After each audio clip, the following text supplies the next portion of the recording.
Whether you're a teacher or an attorney, whether you're a politician or a musician, whether you're a mom, a dad, whether you're a student, professional, an artist, words are powerful. No matter what line of business you're in or lifestyle that you have, speaking is critical. Being able to convey a powerful message, being able to hold an audience, captivate an audience of 1, 10, 100, 1,000, or 10,000 is important.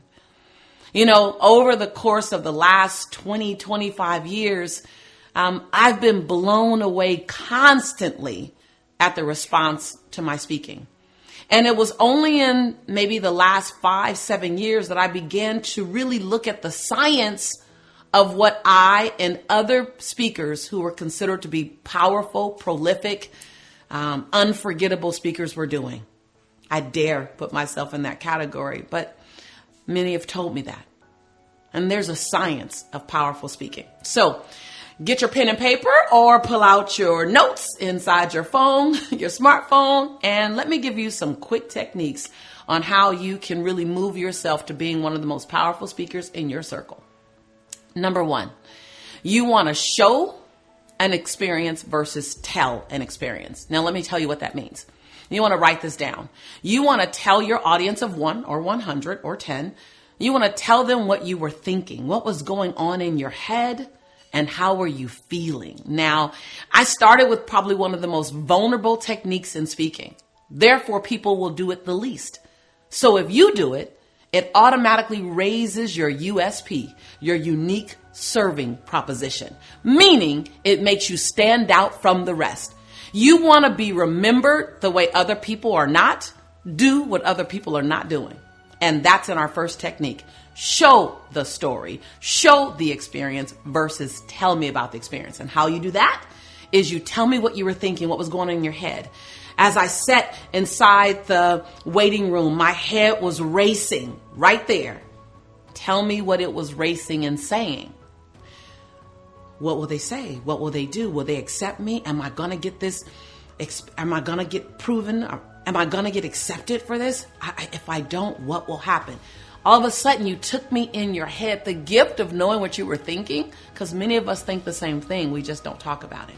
And then the second part to that, tell me what you were feeling.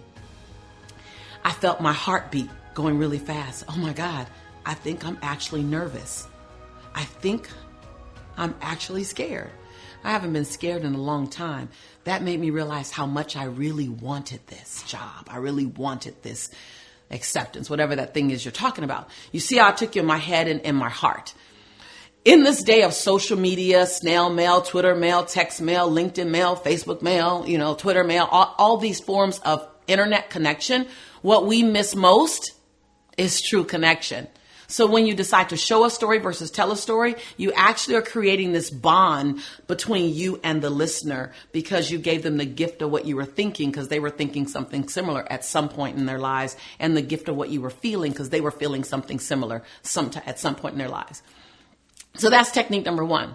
Technique number 2, the way to immediately connect with an audience. And if you've been on my campus, either online or live, you know these, but you can never get enough of the lesson. I believe that repetition is not the mother and father of learning. Repetition is the mother, father, sister, brother, aunt, uncle, and second cousin of learning. So even if this is the 3rd time or the 5th time you've heard it, then I want to make sure you treat it as if you're hearing it for the very first time. And if this is your first time, take notes and apply it immediately at dinner today or at breakfast tomorrow. The second technique is the audience connection formula. That's when you let the audience know I'm not speaking from a mountaintop. Audience of 1 or audience of 100 or audience of 10,000. I'm not speaking from a mountaintop down to you. I'm not speaking over here and you're over there. We are together, you and I. So it creates a sense of glue, a sense of community, a sense of camaraderie. And in this social climate day, this is the experience that people are looking for. It's not like it was 40 years ago where you speak from a mountaintop. I am here, you are there, and if you do it like me, you will experience the atmosphere on my mountaintop. Yeah, those days are over, Rover. And this is now time for people to say, listen, climb the mountain, because I know what it feels like to stand on the top of the mountain. But as you climb, I'm going to climb with you. You're not going to climb by yourself. So the audience connection formula does that instantly, like instantly. It's beautiful.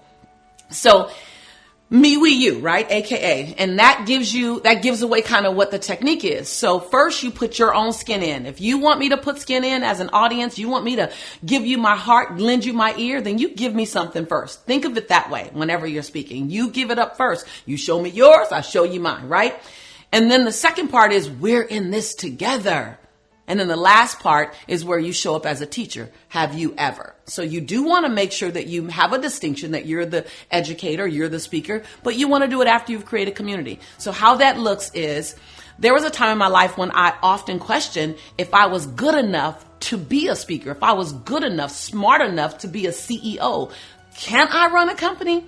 We have a tendency to have a desire, have a dream, have a goal, and then almost instantly question, are we the person to make it happen? Has there ever been a time in your life when you wanted something and you really, really felt like it was something that you should get or that you could handle, and then you instantly question, are you the right person for that task?